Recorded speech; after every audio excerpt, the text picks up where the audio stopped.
ବନ୍ଧୁ ସମସ୍ତଙ୍କର ଗୋଟେ ଇଚ୍ଛା ଥାଏ ଯେ କଟକ ଆଉ ଭୁବନେଶ୍ୱର ପାଖରେ ଗୋଟେ ଜାଗା କିଣିବେ ଆଉ ସାଙ୍ଗେ ସାଙ୍ଗେ ଘର କରିବେ। ଯଦି ଆପଣ ଏହା ଭାବୁଛନ୍ତି ଯେ ସାଙ୍ଗେ ସାଙ୍ଗେ ଜାଗା କିଣିବେ, ସାଙ୍ଗେ ସାଙ୍ଗେ ଆପଣ ଘର କରିବା ପାଇଁ, ତାହେଲେ ଆଜିର ଏଇ ଭିଡିଓଟି ଆପଣମାନେ ଜଲ୍ଦି ଜଲ୍ଦି ସେଭ୍ କରିଦିଅନ୍ତୁ। ଦର୍ଶକ ବନ୍ଧୁ ଦେଖନ୍ତୁ, ବଢିଆ ଆମେ ପ୍ରୋଜେକ୍ଟକୁ ଆସିଛୁ। ଦେଖନ୍ତୁ ବଢିଆ ସବୁଗୁଡା ପ୍ଲଟିଂ ସରିଛି ଅଲରେଡି। ମାନେ ଆପଣ ଦେଖିପାରୁଥିବେ ଯୋଉ ପୋଲ ଖମ୍ବ ଗୁଡା ସବୁ ପୋତା ହେଇଛି, ଏଗୁଡା ଲାଇନ ପାଇଁ ବ୍ୟବସ୍ଥା କରାଯାଇଛି। ଆଉ ଏପଟେ ମୁଁ ଦେଖିବାକୁ ଚାହିଁବି, ଏପଟେ ଗୋଟେ ଆପଣ 30 ଫୁଟିଆ ରାସ୍ତା ଯାଇଛି ଦେଖିପାରୁଥିବେ। ଏଇଟା ହଉଛି ଗେଟେଡ সোসাଇଟି ପାଇଁ ରାସ୍ତା। ସେଇଠି ଅଲରେଡି ଗେଟ୍ ଲାଗି ଯାଇଛି। ତା ସହିତ ସେଇଟା ହଉଛି ଗୋଟେ ପିଚୁ ରାସ୍ତା ଯାଇଛି। ଏପଟକୁ ଯଦି ଆପଣ ଯାଉଛନ୍ତି, ଏପଟେ ଗଲେ ମାତ୍ର ଭୁବନେଶ୍ୱର 6 କିଲୋମିଟର। ଯଦି ଆପଣ ଏପଟ ସାଇଡ୍ ଯାଉଛନ୍ତି, ପିଚୁ ରାସ୍ତା ଯୋଉ ଅଛି, କଟକ ଲିଙ୍କ ରୋଡ ମାତ୍ର 12 କିଲୋମିଟର। ଅର୍ଥାତ୍ ଆପଣ କହିପାରିବେ କଟକ ଆଉ ଭୁବନେଶ୍ୱର ଟୁଇନ୍ ସିଟି ମଝାମଝିରେ ଗୋଟେ ବଢିଆ ପ୍ଲଟ ରହିଛି। ପୁରା ପ୍ଲଟିଂ ପ୍ରୋଜେକ୍ଟ ରହିଛି।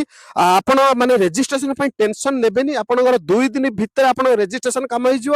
ତା ସହିତ ଆପଣ ଯୋଉ ଗେଟେଡ সোসাইটি ପାଇଁ ଯାହା ଯାହା ସବୁ ଜିନିଷ ଦରକାର ସବୁ କିଛି ଆଭେଲେବୁଲ ଅଛି। ଆଉ ଆପଣଙ୍କର ଜାଗା କିଣିବା ପୂର୍ବରୁ ଯୋଉ ଜାଗା ଆପଣ ଯେତିକି ପରିମାଣର ଜାଗା କିଣୁଛନ୍ତି, କମ୍ପାନୀ ଆପଣଙ୍କୁ ୱାଲ୍ ବାଉଣ୍ଡରୀ କରିକି ଆପଣଙ୍କର ଦେଇଦବ। ତାହେଲେ ଆଜି ହିଁ ଯୋଗାଯୋଗ କରନ୍ତୁ ସତ୍ୟଭାମା ରିଏଲକନ୍ ପ୍ରାଇଭେଟ ଲିମିଟେଡ। ଆଉ ହଁ, ପର ସ୍କୋୟାର ଫୁଟ ଆପଣଙ୍କୁ 1200 ଟଙ୍କାରେ ମାତ୍ର ମିଳିଯିବ। ତାହେଲେ ଆଉ ଲେଟ୍ କଣ ପାଇଁ କରୁଛନ୍ତି? ଆଜି ହିଁ ଜାଗା କିଣନ୍ତୁ, ଆଜି ହିଁ ପ୍ଲଟ କିଣନ୍ତୁ, ଆଉ ସାଙ୍ଗେ ସାଙ୍ଗେ ଆପଣଙ୍କର ସ୍ୱପ୍ନର ଗୋଟେ ଘର କରନ୍ତୁ। ରହୁଛୁ, ନମସ୍କାର।